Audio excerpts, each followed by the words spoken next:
Bismillahirrahmanirrahim. Alhamdulillah alladzi hadana li hadza wa ma kunna linahtadiya laula an hadana Allah. Asyhadu an la ilaha illallah wahdahu la syarika lah wa asyhadu anna sayyidana Muhammadan abduhu wa rasuluh. Allahumma salli wa sallim wa barik ala sayyidina Muhammad wa ala alihi wa sahbihi wa mawalah, amma ba'd. Kita hormati dan kita cintai para habaib dan para syaraib. Kita hormati dan kita cintai para alim ulama, guru-guru agama, para muhibbin, hadirin dan hadirat rahimakumullah.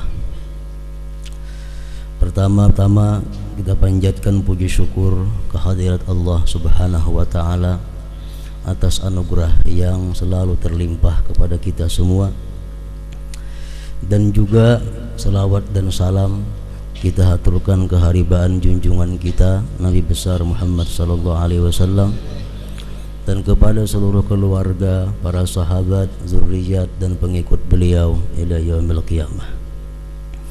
Para muhibbin rahimakumullah, sebelum kita mulai menyambung pembahasan minggu yang telah lalu, maka dalam kesempatan ini saya sampaikan terlebih dahulu berita duka, yaitu telah berpulang ke rahmatullah guru kita yang mulia Al-Fadil Al-Habib Zain bin Ahmad bin Mustafa bin Zain Al-Abidin Al-Idrus pada subuh hari Sabtu tanggal 5 Safar 1428 Hijriah.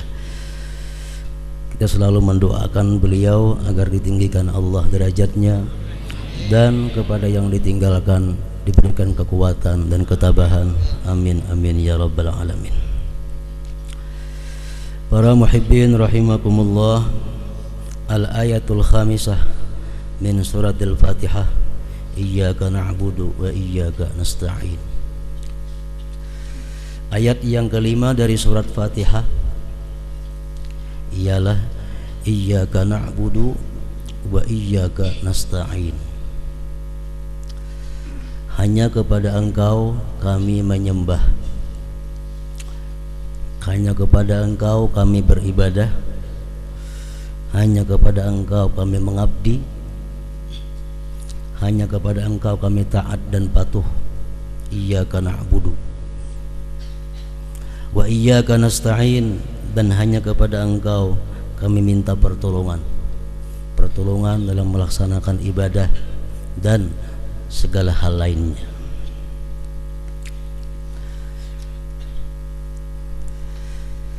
Iyyaka na'budu, hanya kepada Engkau kami beribadah, mengabdi. Ibadah itu menurut pendapat sebahagian ulama artinya al-qiyamu bil fi'lil matlub syar'a, melaksanakan dengan memperbuat sesuatu yang dituntut pada syara. Melaksanakan apa yang dituntut oleh syara itu namanya ibadah. Demikian dalam kitab Sirajut Talibin disebutkan demikian arti ibadah. Kita sembahyang berarti kita ibadah. Kita membaca Al-Quran berarti kita melakukan ibadah. Kita puasa berarti kita beribadah. Al-qiyamu bil fi'lil matlub syar'a. Hanya kepada Engkau ya Allah kami menyembah, kami beribadah, dan hanya kepada Engkau kami minta tolong, terutama dalam hal ibadah tersebut. Karena ibadah itu begitu sulit dan rumit, maka sangat memerlukan bantuan, pertolongan daripada Allah Subhanahu wa ta'ala. Ada 4 hal yang bersangkutan dengan ibadah. Pertama, sihhatul ibadah, sahnya ibadah. Yang kedua, qabulul ibadah, diterimanya ibadah itu. Yang ketiga, kasratul ibadah wa mudawamatuha ilal maut, banyaknya ibadah dan berkekalannya itu ibadah sampai mati. Karena firman Allah, wa'bud rabbaka hatta ya'tiyakal yakin, beribadahlah kamu kepada Allah sampai yakin. Menurut beberapa ulama tafsir sampai mati. Dan yang keempat, memelihara ibadah yang ada jangan sampai digugurkan oleh Allah Subhanahu wa ta'ala. Sahnya ibadah, diterimanya ibadah, banyak dan rutinnya ibadah, dan amannya ibadah daripada gugur, daripada dihapuskan. Nah, jadi 4 perkara itulah yang berkaitan dengan ibadah, yang mana kita sangat memerlukan, membutuhkan pertolongan dari Allah Subhanahu wa ta'ala. Wa iyyaka nasta'in. Ibadah itu dikatakan sah, sihhatul ibadah. Yang pertama diketahui adalah sahnya ibadah itu ilmu.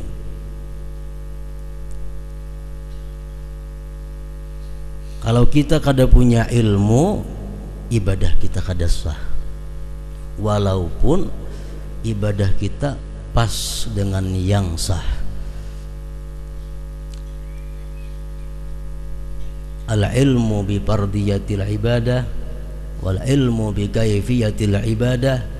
Ilmu dengan keparduan ibadah atau ilmu dengan cara ibadah itu merupakan pokok yang pertama agar ibadah itu sah. Pertama, ilmu tauhid, ilmu mengetahui siapa yang kita sembah, ilmu mengetahui siapa yang kita ibadati. Rasulullah sallallahu alaihi wasallam bersabda, qalilul amal yanfa'u ma'al ilmi billah wa katsirul amal la yanfa'u ma'al jahli billah. Sedikit amal cuma kita tahu dengan Allah itu bermanfaat. Banyak amal tapi kita jahil dengan Allah tidak ada manfaatnya. Jadi ilmu tauhid yang perlu diketahui. Yang kedua, ilmu fikih, ilmu cara-caranya. Kalau kita lihat kitab-kitab fikih, mulai yang rendah sampai yang tinggi, yang kecil sampai yang besar. Misalnya wudu, syarat sah wudu apa? Al-ilmu bi fardiyati wa kaifiyati. Tahu dengan keparduannya, tahu cara-caranya. Syarat sah sembahyang, tahu dengan cara-caranya, tahu dengan keparduannya. Syarat sah zakat, semuaan ibadah itu syarat sahnya adalah ilmu. Jadi kalau kita hendak beribadah kepada Allah, kita menuntut ilmu. Apa hukumnya kita menuntut ilmu? Tergantung ibadah yang akan kita lakukan. Kalau ibadah yang kita lakukan sunat, sunat menuntut ilmunya. Ibadah yang wajib akan kita lakukan, wajib kita mengetahui ilmunya, mengetahui caranya. Jadi sihhatul ibadah, sahnya ibadah itu pertama adalah berilmu. Orang naik haji kada punya ilmu, kada sah haji. Apapun ibadah mesti dasarnya adalah ilmu.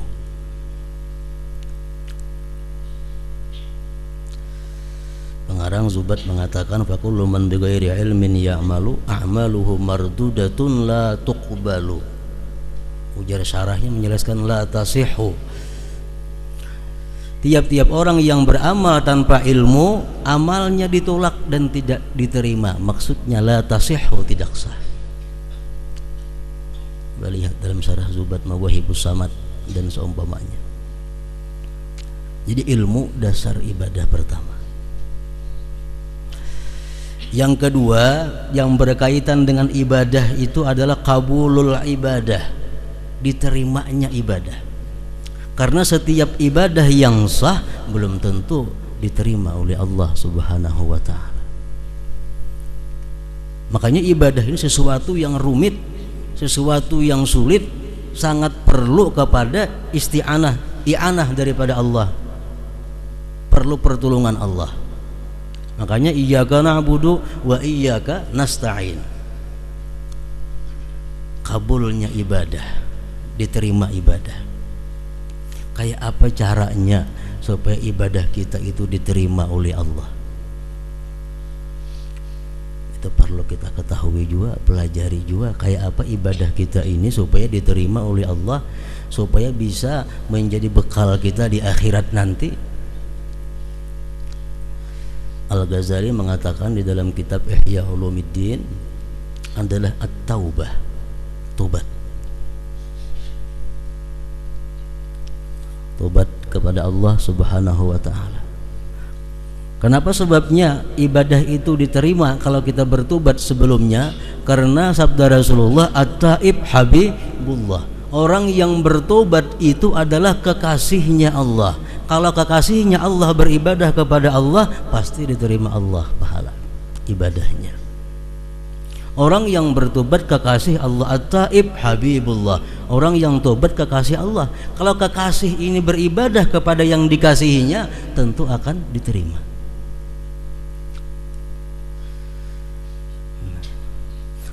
Mafhum daripada itu sabda Rasulullah, al-musir baghidullah. Orang yang mengekali perbuatan dosa, orang yang selalu tidak tobat daripada dosanya adalah murka Allah, dimusuhi Allah, dimarahi Allah. Kalau orang yang beribadah ini dimarahi Allah, sulit ibadahnya diterima. Nah, jadi tobat kepada Allah itu merupakan asas, pondasi, asasut tarik, pondasi jalan kita untuk menuju Allah, tobat. Kalau kita mulut kita masih mengucap yang haram, tapi kita kada bertobat kepada Allah, maka ibadah kita selanjutnya tidak akan diterima oleh Allah. Seluruh anggota tubuh kita yang melakukan maksiat kepada Allah lalu beribadah kepada Allah tanpa dimulai dengan tobat terlebih dahulu, tidak diperkenankan oleh Allah. Allah berfirman dalam Al-Quran, innama yataqabbalullah minal muttaqin. Allah hanya menerima orang-orang yang takwa kepadanya. Jadi tobat kepada Allah. Makanya sebelum sembahyang disuruh kita berwudu. Wudu itu artinya apa? Bukan hanya mensucikan zahir daripada hadas, tapi dikehendaki dengan wudu itu adalah sucinya diri kita daripada dosa kepada Allah dan kepada makhluknya. Nah, sehingga dengan itu wudu kita sembahyang, kita orang yang bersih, sembahyang kita berkenan oleh Allah Subhanahu wa taala. Tobat agar ibadah itu diterima.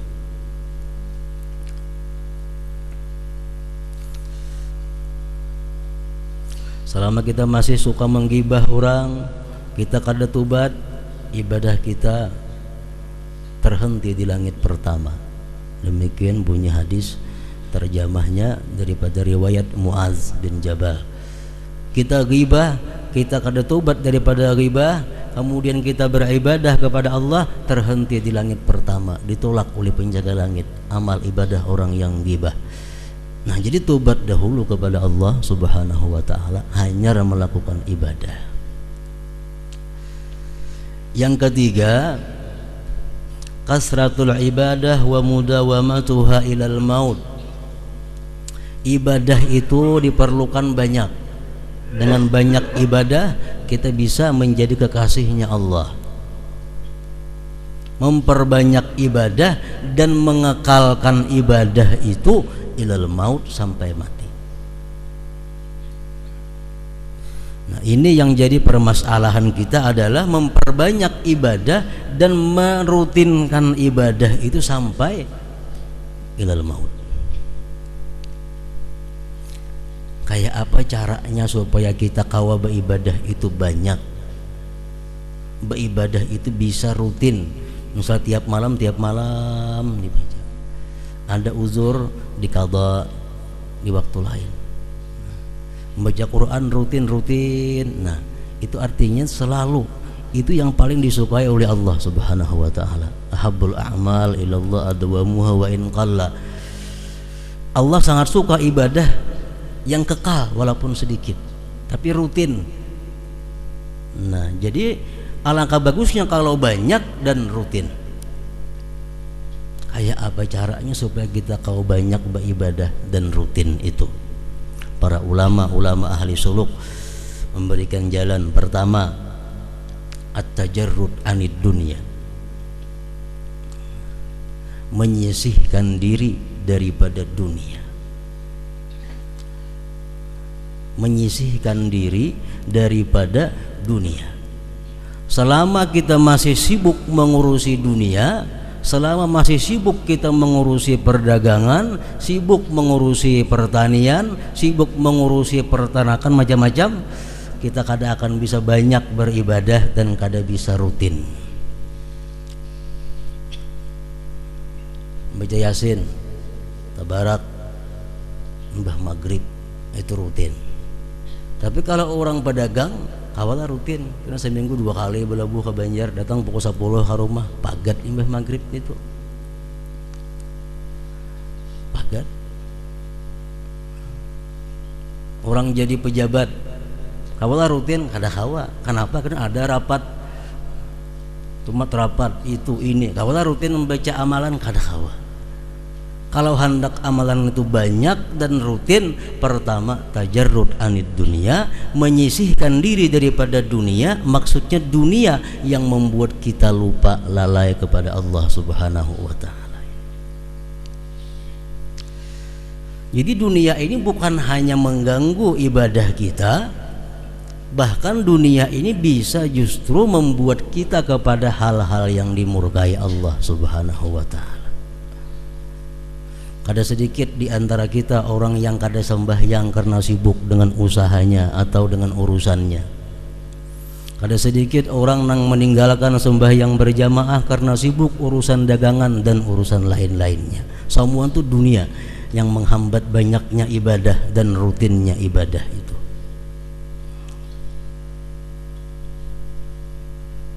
Rasulullah SAW bersabda, "Man ahabba dunya adarra bi akhiratihi wa man ahabba akhiratah adarra bi dunya."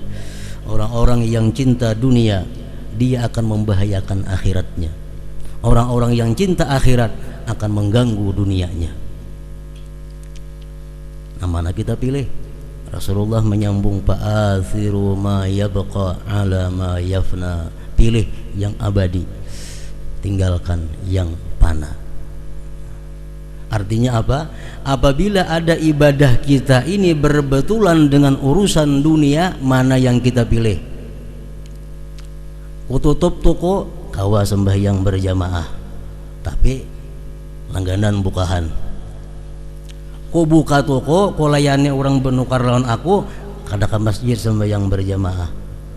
Bila dua itu berlawanan, Rasulullah menyatakan fa'athiru ma yabqa ala ma yafna. Bila kada ma'asin Rasulullah, kada selamat manusia. Bila kada ma'asi lawan Rasulullah, kada bakal selamat.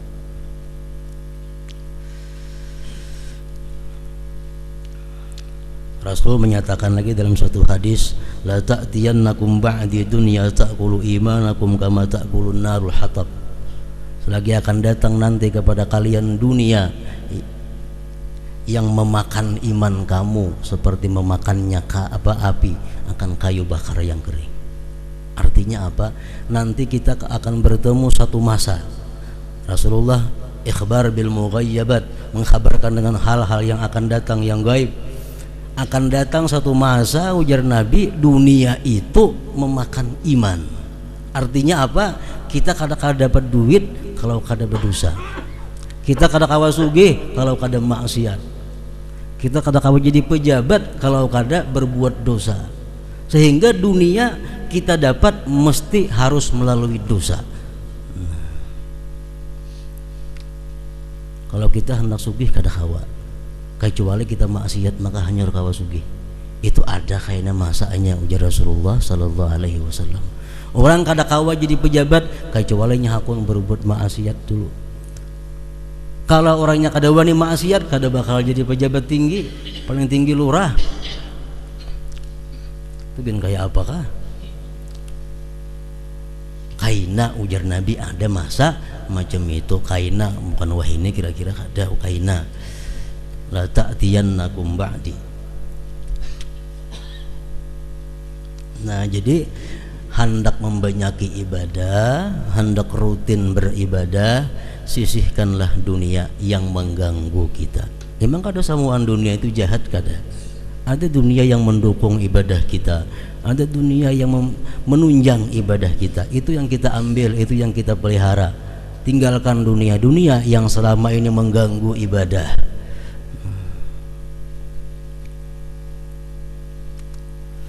Menyisihkan diri daripada dunia ini adalah sesuatu hal yang sulit. Makanya kita perlu iyyaka nasta'in, hanya kepada Engkau minta pertolongan.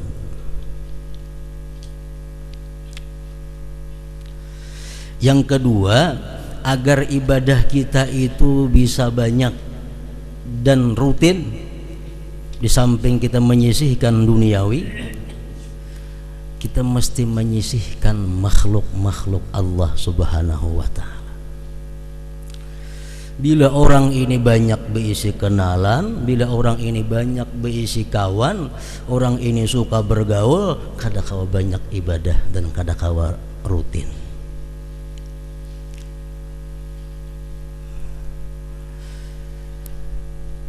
Kita menggibah orang sebab kita bergaul. Kita ria sebab kita bergaul. Kita sombong mungkin dengan sebab kita bergaul. Bila kita banyak bergaul, banyak kenalan, hari ini ada undangan di sana, jam ini ada seruan di sini, jam kada baca lagi bacaan aur menulaki seruan. Kenapa? Kebanyakan kenalan, kebanyakan patuhan. Sehari 4-5 buting undangan nang ditulaki. Kada kau lagi banyak beribadah kepada Allah dan kada kau rutin. Jadi manusia, makhluk-makhluk nang kada menguntungkan ibadah kita ditinggalkan. Apalagi manusia, kawan-kawan kita yang mengarahkan kita kepada maksiat, lebih lagi ditinggalkan. Imam Syafi'i berkata, kasratul imbisat tajlibu ikhwanas su, wa kasratul inqibat turisul adawah fakun baina dzalik. Kalau kita hidup ini terlalu terbuka, artinya terlalu terbuka, siapa aja patuh boleh, siapa aja hendak dipatuhi, dikenali, itu akan mengundang kawan-kawan jahat berdatangan kepada kita. Kita buka rumah, siapa silahkan datang, boleh, bejurut nang ada baiknya datangan. Ujar Imam Syafi'i. Tapi kalau kita terlalu inqibat, terlalu tertutup, turisul adawah, itu menimbulkan permusuhan, kebencian. Kada terima tamu, tutup sama sekali. Itu bisa membawa kepada adawah. Fakun baina dzalik, jadilah engkau di tengah-tengah itu. Nah, artinya di tengah-tengah itu apa? Kita kenalan, kita bapak Tuhan, kita bakawan, selama itu membawa kita kepada taat lawan Allah. Kita jauhi kawan-kawan, kenalan-kenalan, bila itu melalaikan kita, bahkan membuat kita melanggar hukum Allah Subhanahu wa ta'ala. Nah, yang kedua, supaya banyak ibadah, supaya rutin adalah sisihkan makhluk-makhluk yang kadang menguntungkan ini.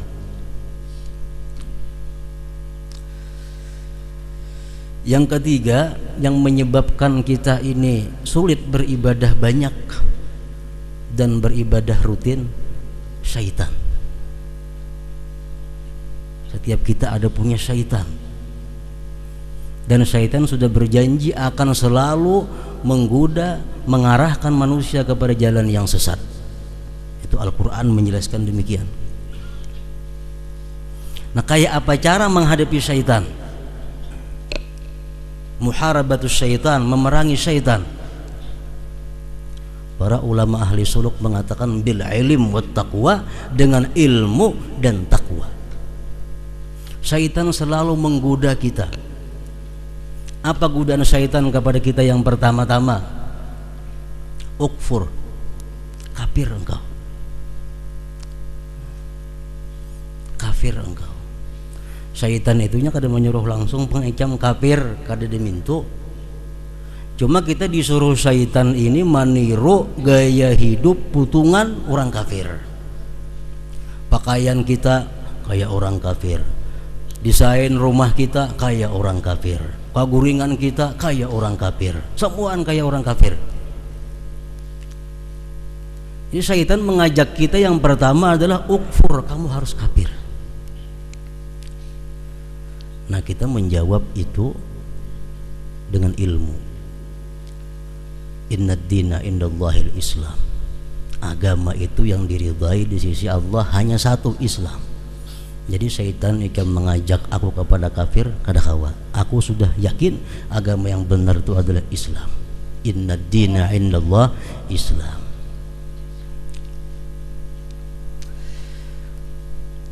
Apakah syaitan berhenti menggoda kita? Tetap menggoda kita. Ujar syaitan kalau ikam kada mau bakafir, la ta'mal, ikam jangan beramal, ikam jangan beramal. Bapak ikam beramal, bila sudah takdir ikam ke surga aja mati. Mulai ikam takdir ke neraka, walaupun ikam kayak beramal, atau kena ikam suul khatimah matinya, kada usah beramal, la ta'mal.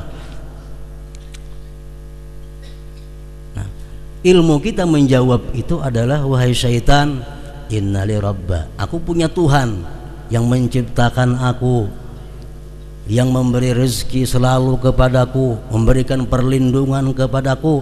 Tuhan itu wajib aku sembah, Tuhan itu wajib aku ibadah kepadanya, Tuhan itu wajib aku taati. Aku ke surga mati kada jadi masalah, ke neraka kada masalah, cuma aku taat kepada Allah.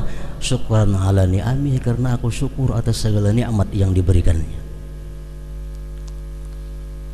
Barangkali bisikan-bisikan itu ada dari syaitan kepada kita. Beramal.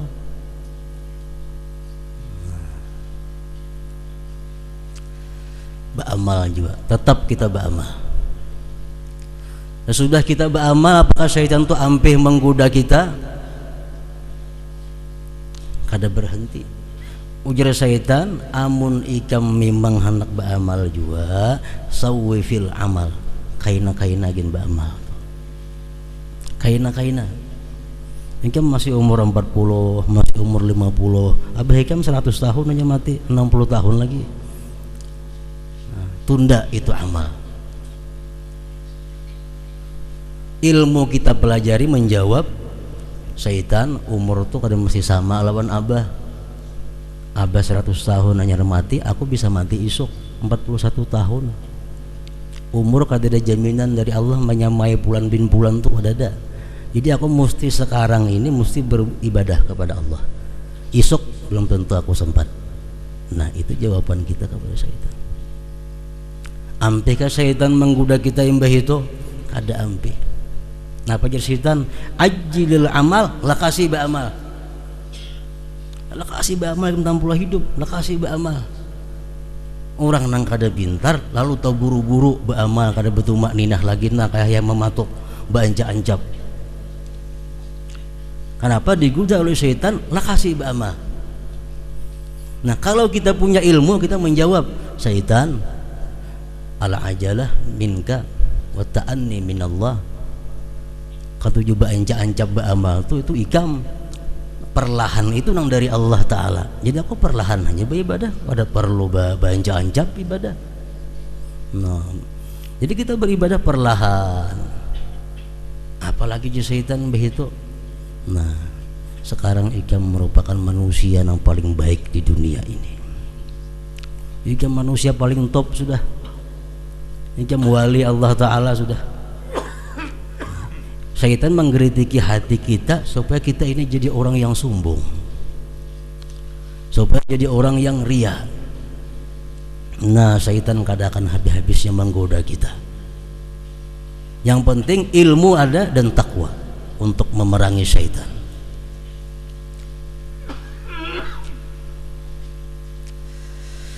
Yang terakhir yang menghambat ibadah kita itu banyak dan rutin, nafsu.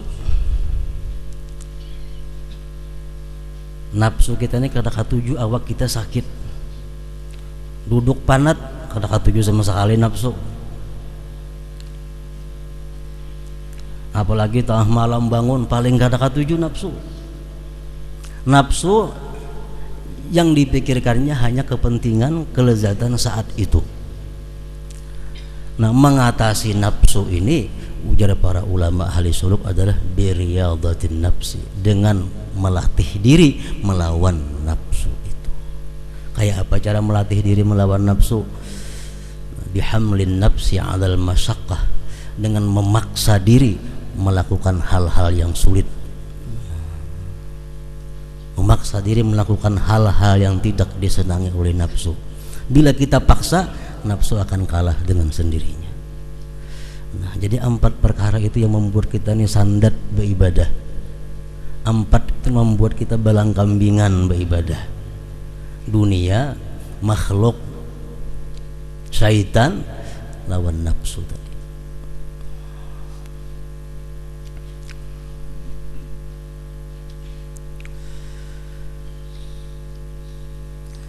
Bila sudah kita kawa menyisihkan dunia yang mengganggu kita, menyisihkan makhluk yang membuat kita lalai, kita bisa memerangi syaitan, bisa menekan hawa nafsu kita bisa beribadah dengan banyak dan rutin.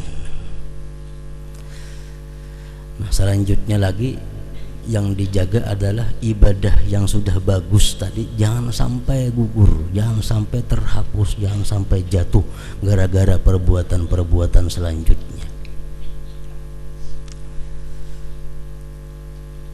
Apa yang menyebabkan ibadah kita itu jatuh, gugur? Pertama, riddah, murtad. Begitu dia murtad, amal ibadahnya sudah ihbat, gugur semuaan. Na'udzubillah min dzalik. Yang kedua, riya, menggugurkan amal. Maksud riya ini di sini adalah menggunakan ibadah untuk mendekatkan diri kepada makhluk Allah, menggunakan ibadah untuk punya tempat di hati manusia, menggunakan ibadah untuk dipuji disanjung, menggunakan ibadah supaya dihutangi orang, menggunakan ibadah supaya dikasihani orang. Itu menggugurkan amal. Yang ketiga, ujub, merasa beramal dari kekuatan, kepandaian, kecerdikan diri sendiri, lupa bahwa itu anugerah Allah Subhanahu wa ta'ala. Bila kita sembahyang atau melakukan ibadah-ibadah yang sulit, kita kawa melakukan, kita bisa melakukan, mudah sesudahnya datang ujub. Bila kita kada lakas mengembalikan bahwa itu adalah kita lakukan karena adanya taufik hidayah dari Allah Subhanahu wa ta'ala. Yang keempat yang menggugurkan amal apa? An-nadamah, menyesal. Menyesal lah naik haji, habis tuku sepeda motor ada lagi. Menyesal naik haji, bulik motor kada lagi, rumah kada lagi, habis terjual. Menyesal, digugurkan oleh Allah Subhanahu wa ta'ala ibadah yang diakhiri dengan penyesalan, menyesal. Yang kelima, al-mannu wal adza, jika ibadah itu berupa sosial kepada masyarakat, gugur pahalanya bila mana kita melakukan man dan adza, menyebut-nyebut pemberian itu, menyakiti hati orang yang diberi, menyakiti hati orang yang diberi, itu menyebabkan ibadah kita digugurkan oleh Allah Subhanahu wa ta'ala. Nah, para muhibbin rahimakumullah, makanya ibadah itu diletakkan di sini berkaitan dengan iyyaka na'budu wa iyyaka nasta'in. Hanya kepada Engkau kami beribadah dan hanya kepada Engkau kami minta pertolongan agar ibadah ini bisa sah, ibadah ini bisa diterima, ibadah ini bisa banyak, ibadah ini bisa rutin dan sampai hari kiamat nanti, sampai hari akhirat nanti. Iyyaka na'budu, hanya kepada Engkau kami mengabdi, wa iyyaka nasta'in, dan hanya kepada Engkau kami minta pertolongan. Itulah sebagian daripada kandungan ayat yang kelima dari surat Al-Fatihah. Iyyaka na'budu wa iyyaka nasta'in. Ila hadratin Nabi sallallahu alaihi wasallam. Al-Fatihah. Iyyaka na'budu wa iyyaka nasta'in. Ihdinas siratal mustaqim.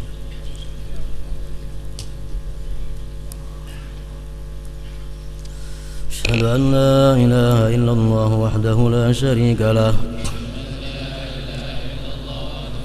Asyhadu anna sayyidana Muhammadan abduhu wa rasuluh.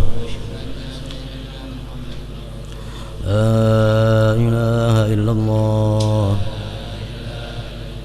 ufni biha umri.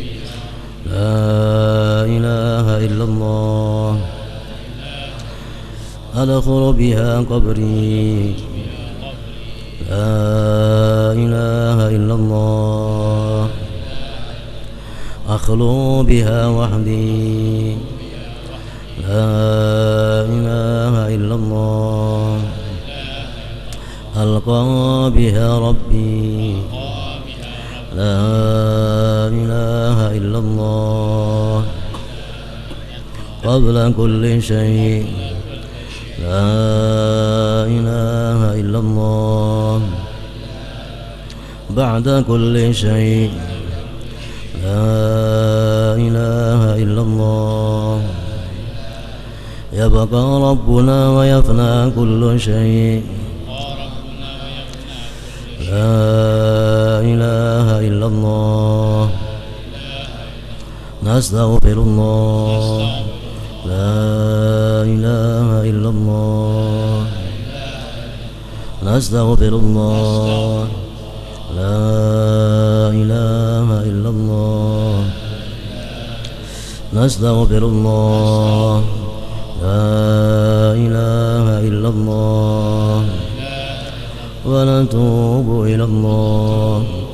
La ilaha illallah Muhammadur Rasulullah sallallahu alaihi wasallam. Ya ayyuhar-rajuna minhu syafa'atan sallu alaihi wa sallimu taslima.